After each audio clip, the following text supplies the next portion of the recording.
My name first? Yeah. Okay. Chris Russo. I'm from West Hartford, Connecticut, and didn't really grow up in a religious or in a spiritual home. Childhood started off pretty normal, just kind of, uneventful. But then when I was 9, my younger brother and I lost our mom to a battle with cancer, and that kind of started off where I think for both of us, for my dad, my brother, and myself, we started to kind of question, is there anything out there? Is mom out there watching us? So anyways, kind of went through high school with kind of this overall spiritual search, and didn't really know if there was anything out there. Didn't know if I believed in God, if he was out there, if he liked me, or if he wanted anything to do with me, that kind of thing. And so got through high school, partied, and drugs, and all that kind of stuff.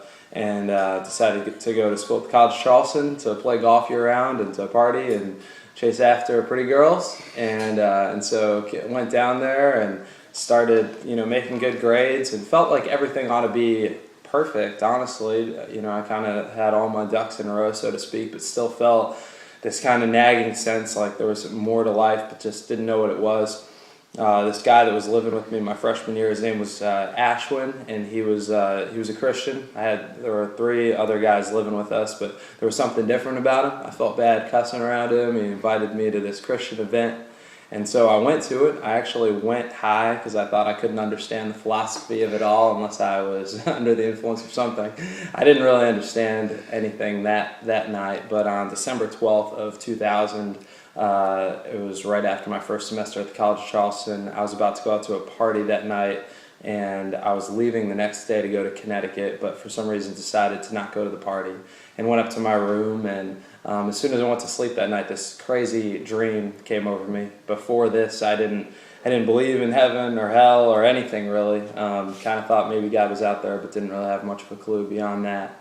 And but in the dream, I was in this dark soul, descending into this dark chasm with other dark souls, and there was this brilliant light in front of me with these faces going up into the light, and one of the faces was Ashwin, who was the Christian dude that was living with me.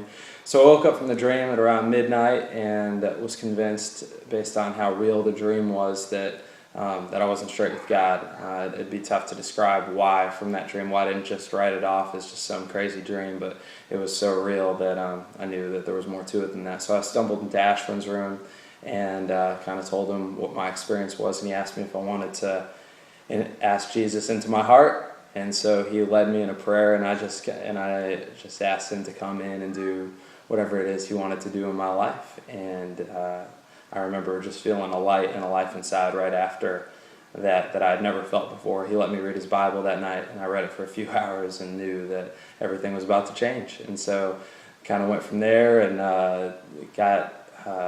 there's a lot to the story, but beyond that, just kind of got connected into this ministry on campus and started reading the Bible more and more, began pursuing a call for ministry, and I'm a pastor now, married, 2 kids, and ultimately just trying to grow to know Jesus more every day. So that's my story.